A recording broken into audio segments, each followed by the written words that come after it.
I guess when you see it like that, it just puts it in your face of how far we're willing to lose ourselves to then be the backbone for somebody else.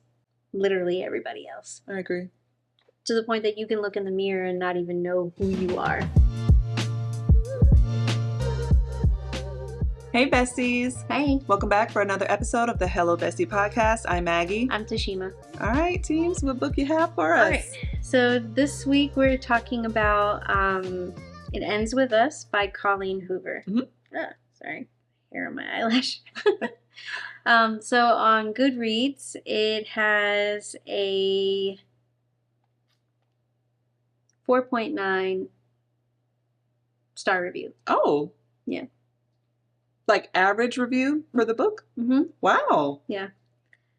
Why does that surprise you? You thought it'd be higher?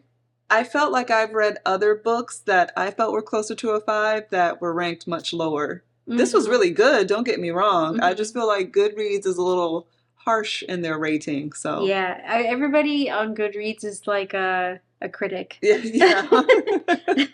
Volunteers. They're trying to make a name for themselves. Mm-hmm. So I would give you some of the samples of the reviews. Okay. All of them are novels within themselves. And not just like the 2-star ratings, but the 5-star ratings as well. Oh, like, all of them. So everyone just went in. Everybody went in. Everybody has an opinion. Oh. Everybody is like either for it or against it. I even saw a 2-star review that was like, what kind of name is Ryle anyway? Which I feel like, I mean... If that's the best you have to say. Seriously. And a lot of people were saying it should have come with trigger warnings and this and this and this. So, I don't know. This kind of brings up something where I feel like, there was a podcast that I listened to recently. I don't remember the name of it. But they were just kind of talking about how overused the word trigger is and just really breaking down the definition of this is what it really means to have gone through something and this is what it means to be triggered by.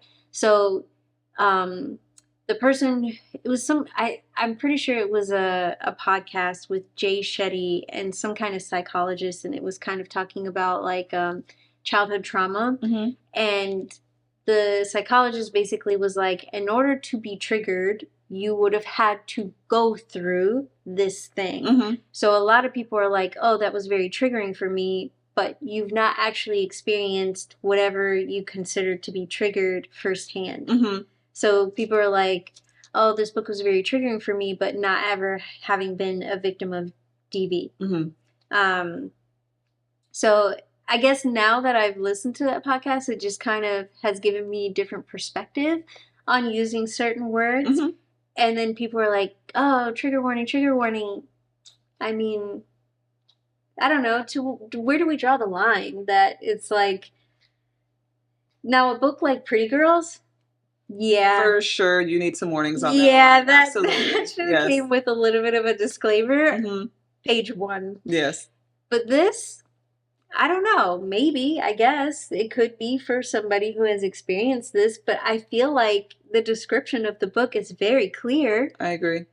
Of the direction of the storyline. Mm-hmm. There's your trigger warning. Right. So, I don't know. The reviews are just really all over the place. Hot and cold. I mean, to still have, it's mostly hot. If the whole average is 4.9. Yeah. ACOTAR doesn't even have a 4.9. Yeah. Oh, it doesn't? No. What does it have? Like a 4.6 to 4.8. Oh, okay, Yeah. Yeah. So, I wonder how many people went back and left a review after seeing the movie. I'm curious if there was an uptick. There were a few that left updates. Okay. A lot of people commenting on those, a lot of people going back and forth. And then there was one person who, I guess they left a 2-star review. They really went in on the book. And I will say the people who are going in, they seem... They're leaving their reasons, mm-hmm. whatever those reasons may be.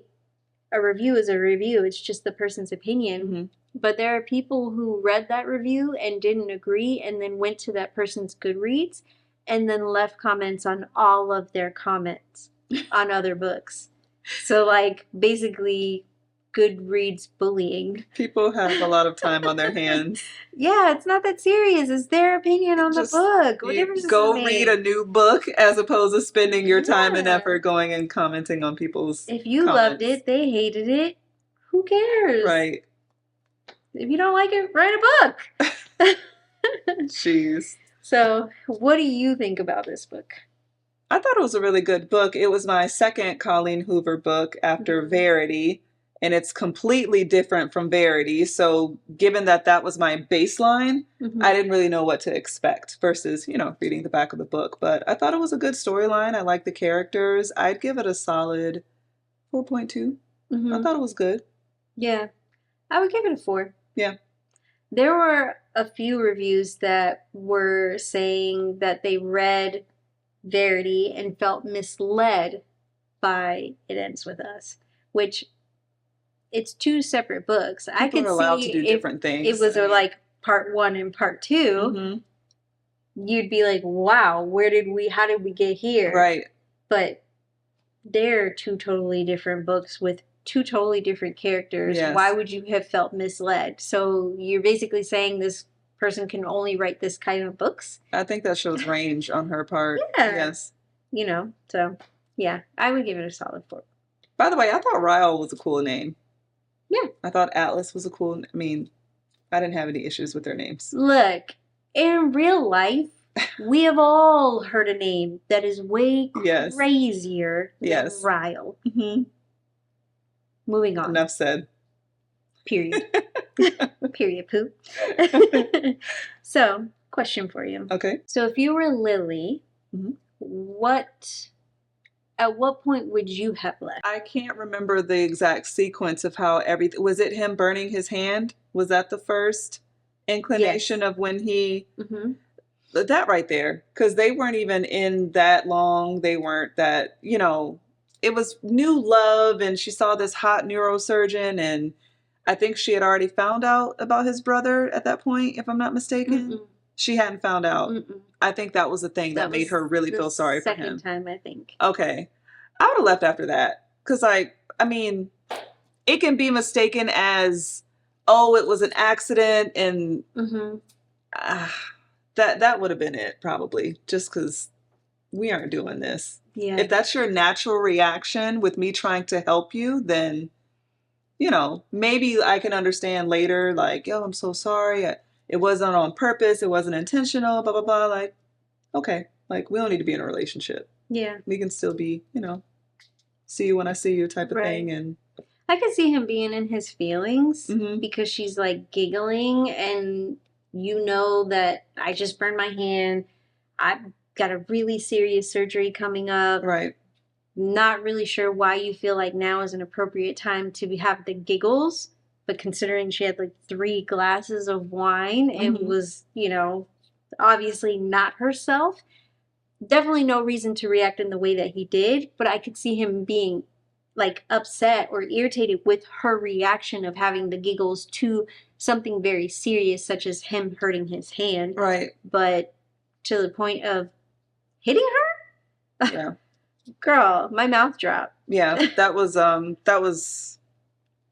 pretty crazy. Yeah. For sure. That should not be a natural reaction. And no, that's not some normal. people, as we talked about, don't have savory reactions to things. Some people giggle and laugh in really inappropriate times, and that is their trauma response or whatever you want to call it. Right. Not right. Like, who wants to get laughed at? Also, why are you just reaching into the oven? Like, it's just, this was all your fault and you're getting mad and reacting in a different... Right. So, I mean, yeah, you could be mad at me for laughing. I shouldn't have laughed. Right.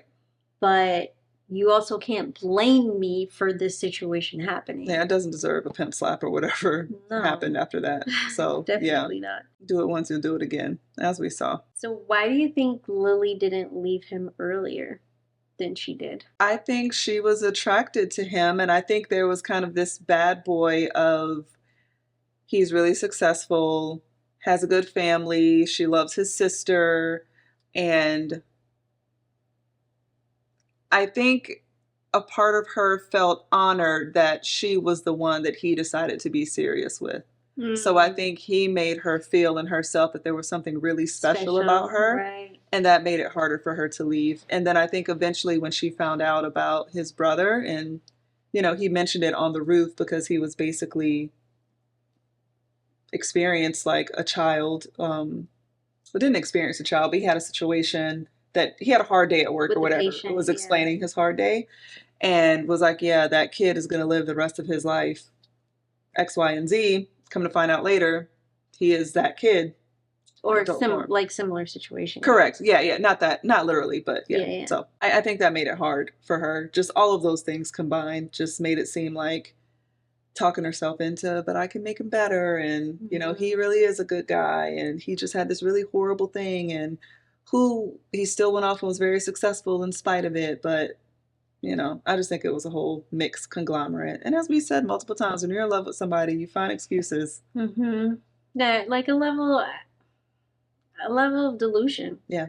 And just really wanting to see the good in this person and not accept that, they are, I don't know the words that I want to put to it. Like, just this over, like this, what's the word I'm looking for? I think when you're in a relationship with someone, most people aren't all bad.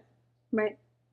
So even when someone has done something really horrible to you, you can still think back to all these good things that they did. And it's like, this problem doesn't totally negate or erase everything else. And when you really love that person and want it to work, you cling to that good stuff and you start to make excuses and overlook the negative stuff. Right. And I think she did a lot of that until, at the end, she had her baby in her hands. It was like, this is what we're not going to do. Did you think about I was hoping what I said would kind of stir some juices. Like, yeah, okay. I just think as mostly women, I mean, this does happen to men as well, but I can only speak from like a woman's perspective, is that we have a habit of compromising and making excuses and seeing past those things. Where I think in some situations it's very easy for people to just be like, either it is or it isn't. But, like traditionally, when just over time, like the definition of a happy home would be a mom and a dad and the kids and the dog. And, so when you have things that are like starting to disrupt that, your initial reaction is to try to keep all of those pieces together. Right.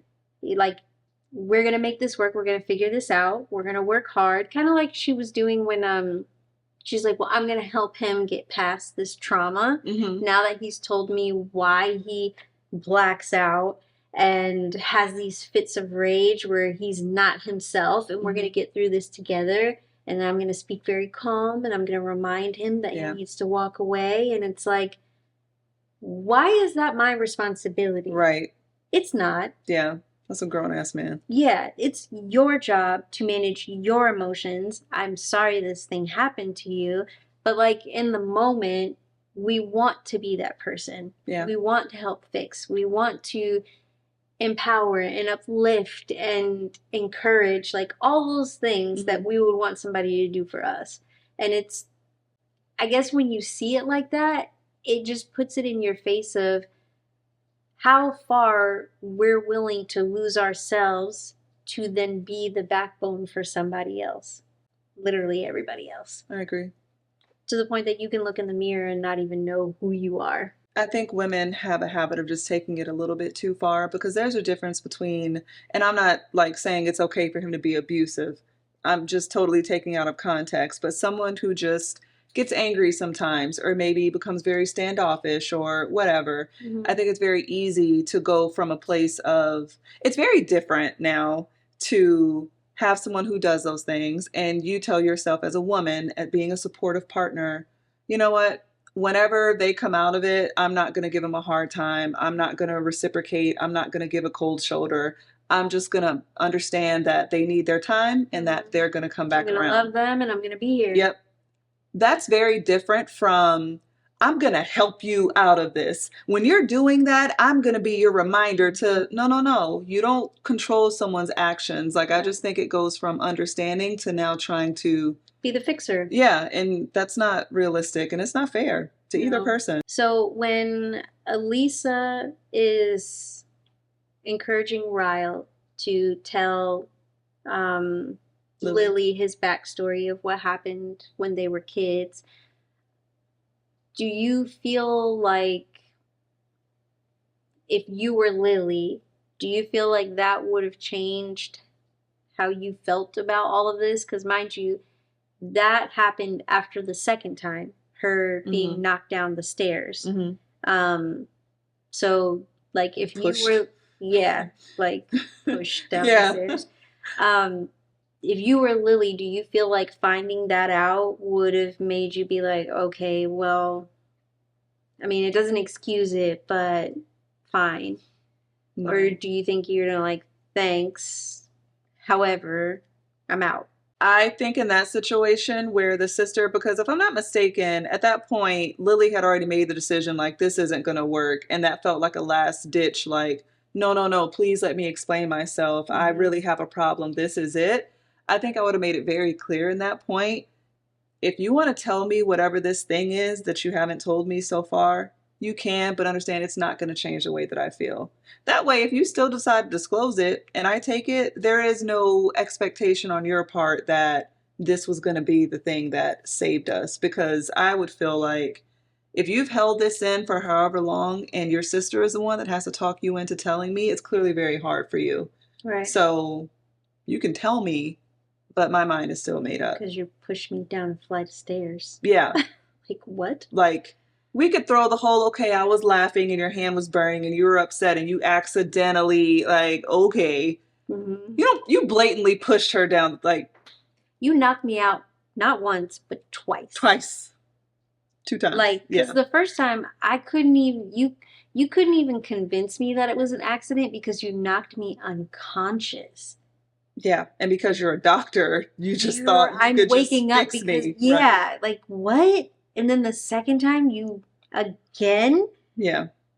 Nuts. They hadn't even been together a long time either. This was in very close succession. Yeah. So, yeah. No, it wouldn't have made a difference. It would have made me feel very bad for him. Don't get me wrong. And like, damn, that's messed up. Like, I don't know how you would live with something like that. I would be very comforting and very consoling, but that doesn't mean, again, that we need to be in a relationship at this point. Sometimes people meet and they're meant to stay together, and sometimes they meet and you can be friends and you don't have to have a continued romantic relationship. Yeah. The night where they're all at the restaurant with the mom, Ryle, Lily, and she sees Atlas. And then she starts kind of acting all like weird. That would have been really awkward. If you were Lily, would you have said, oh, hey, by the way, this is the person who I was talking to, who I was talking about when we were talking on the roof? Like, would you have said that's him?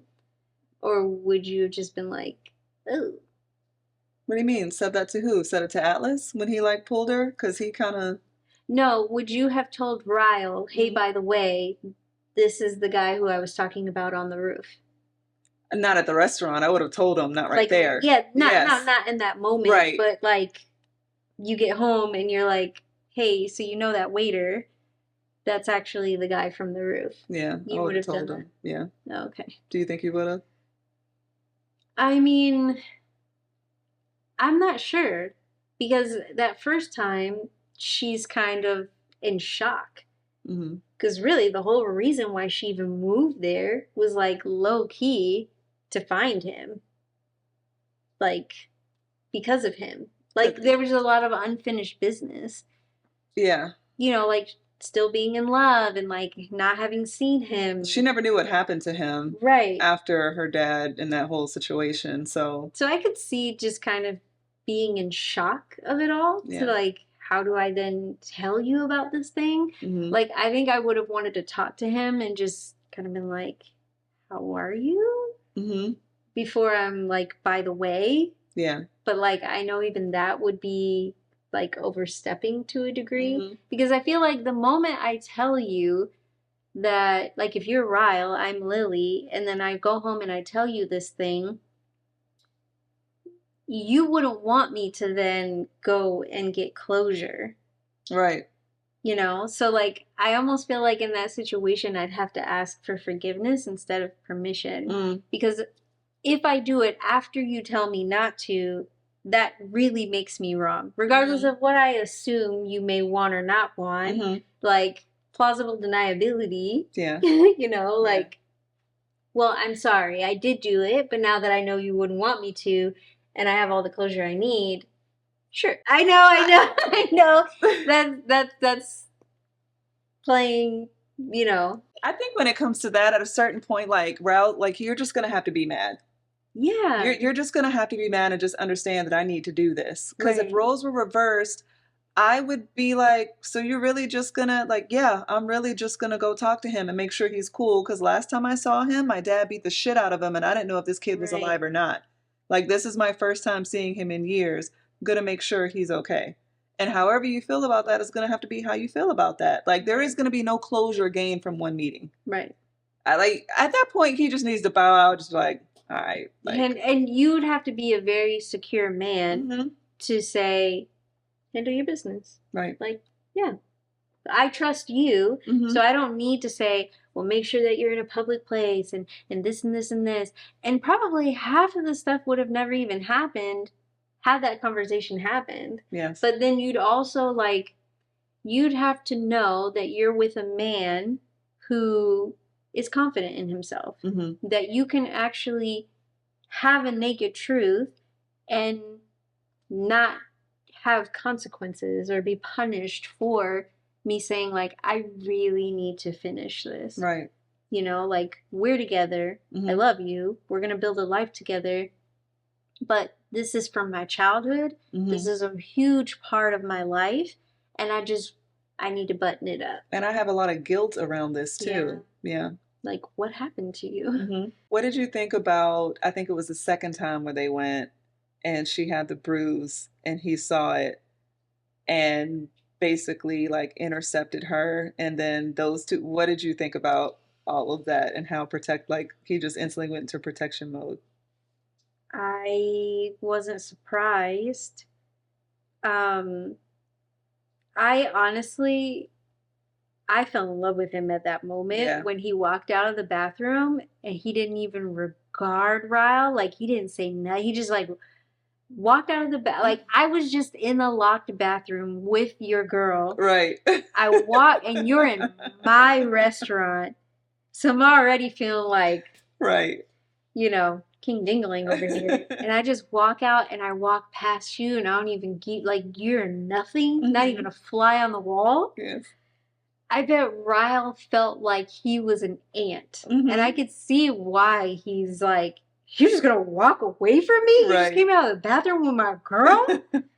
I was like, oh my God, Atlas is a G. Atlas was like, no F's given. Yeah. You're lucky I don't jump on you right now. You need to just let me walk away. Yeah. Listen to your girl. Yeah. Like, that's what he basically was saying. like, go ahead and get your boy and go ahead and go home. Because, yeah, that's what we're not going to do. And yeah, I liked every minute of it. It was very enjoyable for me. And I'm not surprised. Like, there's just a connection between the two that is unmatched. And sometimes that can only be forged through trauma. Yeah. Like, really going through something and having that, like, we have been in the mud together. You can't, I don't know. That's just not something that you can, that level of connection is like you can only have that over a long period of time in which you have had ups and downs, or you've really been through serious stuff together. There is a thing, like, you can't compete with history. You can meet a new person and have an amazing connection with them and be super attracted to them, but you can't compete with the length of time that two people have spent together and things like that. And for Atlas, he was gonna, take his own life the day that Lily decided to just show kindness and come sit next to me and, went over to the house and brought him food and offered him a shower and extra clothes. And like, it's so important to be nice to people because you never know what they go through. And when he was telling her that, I was literally tearing up like, damn. Because if Mm-hmm. she hadn't have done all of that, he would have done that. Mm-hmm. No one would have been the wiser. She would, so Yeah. it's just, you never know what people are going through. And that friendship, that kindness blossomed into a Yeah. love, which even if it didn't turn into a sexual, physical relationship, it still would have been beautiful. Mm-hmm. Those being, them being Just on friends in its that own. way. Yeah. Yeah. I kind of felt like Ryle Ryle's childhood trauma that he experienced to me is no different than her, like him not sharing that about himself is no different than her not explaining why she has that heart on her collarbone. Mm-hmm. Like you completely lost your mind and tried to bite it off of her body. Yeah, that's. Why didn't you tell me? You also didn't tell me about what you did. Like there's a point where when you're dating somebody, you're not just sitting across the table and saying, "Hey, this is literally everything of my life." Like some Right. things just don't come up. Yeah, they come up in time. Mm-hmm. If you would have asked me, you know, at one point in time, "Hey, what does this mean something?" Like what I probably would have been like, yeah, this, like, remember that guy I was telling you about? Mm-hmm. Da da da da da. You know, it is what it is. Right. But at what point do I say while I'm dating you, hey, by the way, you know what this means? Yeah. Nobody's going to do that. That's weird. And who shows childhood journals to someone? Like they're still Yeah. thinking about them And you're every getting single day. upset because I have journals from when I was 15 years old. And then he read basically Atlas's commentary in the Yeah. newspaper. I was just I can't control what this person right. writes. I'm Right. literally married to you. Right. Despite having seen him twice. Mm-hmm. You and I are married. Why are you upset because he said this? I can't control what this man. I haven't even read it. Right. You're breaking news to me. Everything about that though, that whole situation for me, I don't know. That was frustrating. Like Lily was really irritating to me. Mm-hmm. But that's me being me Mm-hmm. and not having experienced that ever. Right. So I'm just like, why are we doing this? Mm-hmm. But then, like, when she walked into the house and she turns on the light and he's standing there in the dark, never in history has anything ever good happened from somebody sitting in a dark room right. waiting for somebody to show up. Never ever. That's some psycho shit right there. How long have you been standing here? Why are the lights off though? Because after I did this thing, I then went and like worked at I did stuff mm-hmm. and I took my sweet time. So however long you've been standing here waiting for me is intent. And every minute, every second, every hour that went by would just make you even more angry. Mm-hmm. And on top of that, you were drinking. Right. So my first instinct is not, hold up. What do you have going on? Right. Because this is sus. I don't know what I just rolled up on, but I'm going to go. Yeah, go ahead and naked truth all that. Right. No, I think you want to get busy. Wait. Right. That just to me, I'm like, okay, this is getting a little weird. Mm-hmm. Weird and like, you have to have a little bit more intuition. Yes. Than whatever it is that you mm-hmm. were like, why are we talking about this? I just want to get busy. Mm-hmm. I'm sorry, what? Yeah. Even when she was like, when she called Atlas. So that part I thought was very interesting. When she's like, she had already had his number memorized, but then still left it in the back of her phone. I just felt like, so why though? Like obviously we wouldn't have had that situation had the paper not been there, but had you memorized the number, nobody in their right mind would have left it there. Right. So that part just seemed a little like... It needed to be there, Tima. I know, yes. But then she didn't need to memorize it. Yes. Maybe she wrote it down in a journal in the back of the Ellen book and like got it from there. But like you wouldn't, the math wasn't mathing for me on that. Mm-hmm. And then So these are my qualms. Okay. And then for her to have called him, but then waited in the house. Yeah. And said, call me when you get outside. What? Right. Here's my location. I'm going to be walking down the street. Right. You just come and scoop me. Yes. There's no way. And then she was like, it was 20-something minutes later. There's no way on this God's green earth that this man would have just done all these things. Right. And then I'm going to call the person who he just knocked me about for, right. and wait for 20-something minutes praying to God, Buddha, and Allah that you're not going to wake up. Right. For round 2? Yeah. I mean, everybody does whatever they decide to do, but I was just like, that just seems very unsafe. I agree. So, yeah, girl. Sorry, I had to get that off my chest. I was just like, up until that point, I was at work and I was talking to one of my coworkers who had told me that she read the book and how good it was. And I was talking to her in the morning and I was at the part where was I? Like the part in the house with the journals and all that it had just happened. Okay. And I was so frustrated. And I was just like, this doesn't make any sense. You know, she's making all of these excuses on why she's not leaving. As a mom, now is as good a time of any to leave. You have no kids. Right. Leave. Yes. Yes. You don't have a house together. Yeah. You have no assets. Super young. Like, y'all haven't even been together a whole year. This is, if you were going to leave, now's the perfect time before you get knocked up. Absolutely. And then I'm on my lunch break and I'm listening. And then I run over to her and I was like, she's pregnant. No. Yeah. Oh, God. Now everything just got even more complicated because obviously you throw kids into the mix. And you want to make a family for them. Yeah, it makes it very difficult. Yeah. And I just got really sad because I just saw all the stuff that happened with her mom happening all over again. I really appreciated at the end when, she has the baby and she's like, no, we're not doing this. Yeah. What would you tell her if this guy did this thing and just started listing out stuff that he did to her?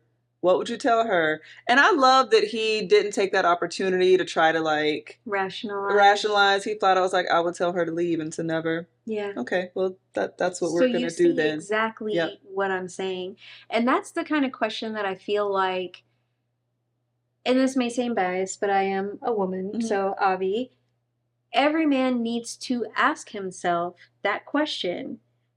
If this were the person who I am dating, whether you're yelling at them or you're being dismissive or you're whatever it is that you're doing where you're not being a good partner in whatever way that is in your relationship, if you can ask yourself the question of like, if the person who is my partner, if this was my child, what would I tell them to do? Yep.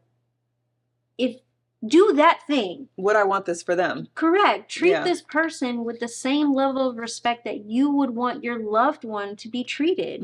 And that is how we all need to move in our relationships. I agree. But it can't be one-sided. I can't be asking myself this question, if you were my son, what would my level of expectation for you, like, what would I tell you to do if you were with me or vice versa? I can't be asking myself this question, but then you're just out here la-di-da. Absolutely.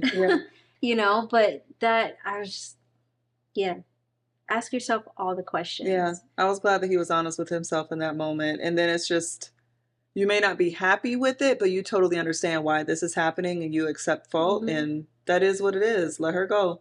Yeah, and that this is all your fault. And it was strength on her part, too, because that moment is usually the thing where it's like, well, guess we're locked in now. Yeah. Guess I'll keep trying to have to figure this out. Hopefully he doesn't do it again. Hopefully and that moment for her was like, absolutely not. We're not even going to put this on the table for her to even potentially witness something or see something like that. So kudos to her. That moment with her mom was really everything. It was. And and the role that Atlas played in all of that too. Yeah, like from childhood Mm-hmm. on.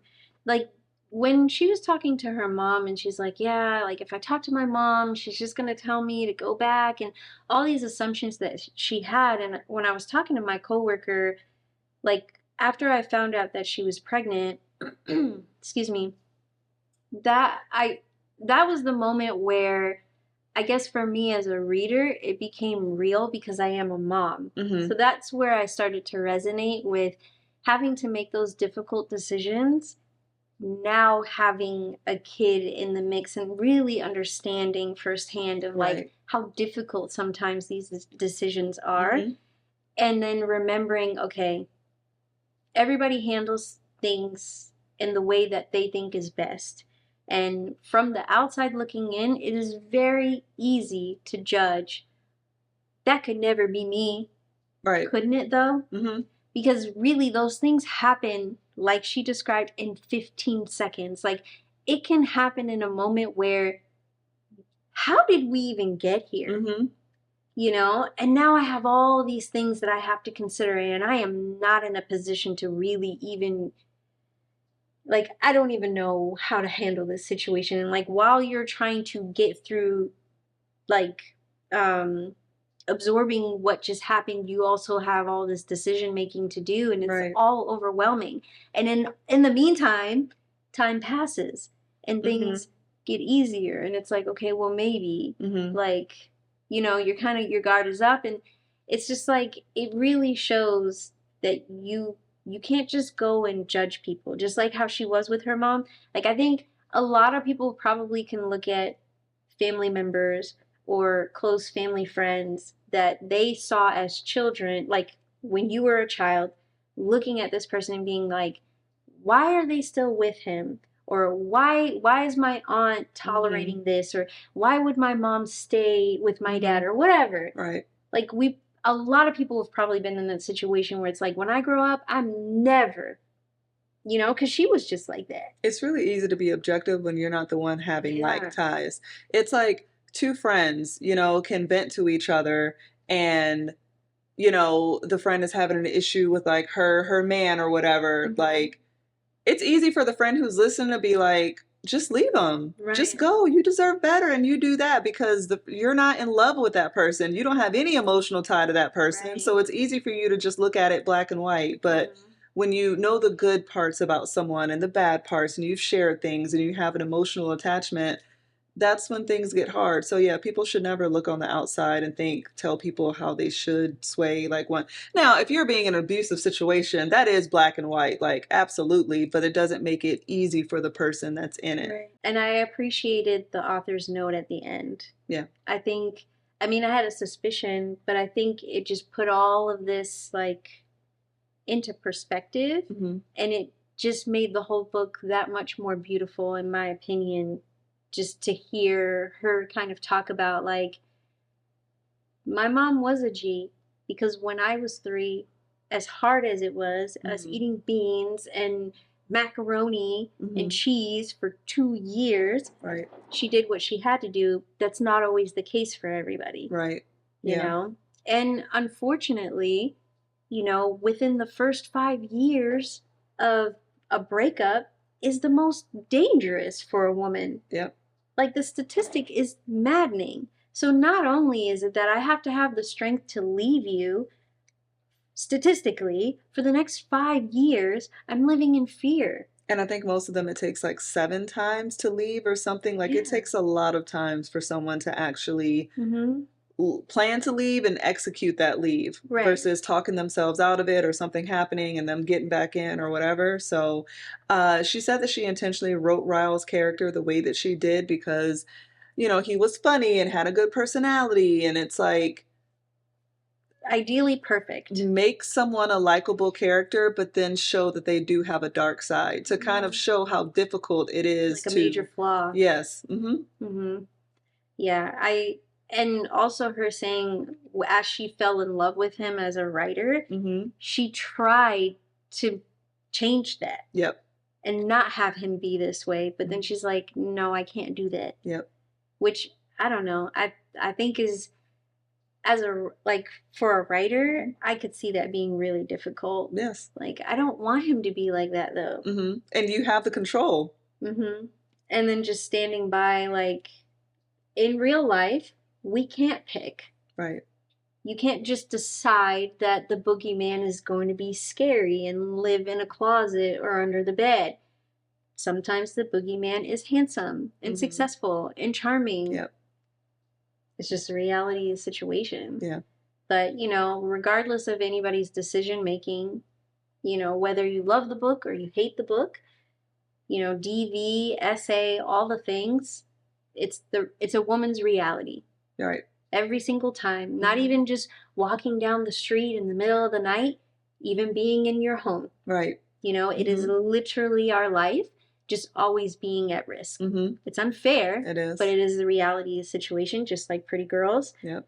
It is It's the not always pretty, naked, but ugly it's true. truth of life. And so, you know, if there is anybody who is experiencing any of these things, we'll make sure that we have the contact information down below, you know, for like help and hotlines and all the things. And yeah. Definitely a good book though. Yeah. Yeah. Absolutely. So I haven't watched the movie, though, but I have heard I was so excited when I saw it came out. Controversial things about it. Well, watch the movie and then we'll talk about it. We'll chat. I don't know see if what I you want think. to. I don't know if I want to. It follows the book very, like what normally your qualms are about watching the movie after the book, those won't be your qualms. It will just be like down to details. But the general storyline is the same. Yeah. To like even the ending? Yeah, it's pretty close. Wow. Yeah. Okay. They didn't take a lot of creative liberties in terms of deviating away from the storyline to make it a Hollywood thing. They very closely followed the book. Okay. Yeah. Fair enough then. Yeah. Maybe I will. That'll have to be one of our next episodes. I think it's going to be more so about like, I don't know if they should have cast this person as that, or in my head, that was my thing about it. Like, I pictured him to look a little, it was more so stuff like that for me and not necessarily like the storyline. Okay. Yeah. Fair enough. Yeah. All right, besties. Well, we will see you in the next episode. And as always, like, share, subscribe, and we will see you next time. Bye. Bye.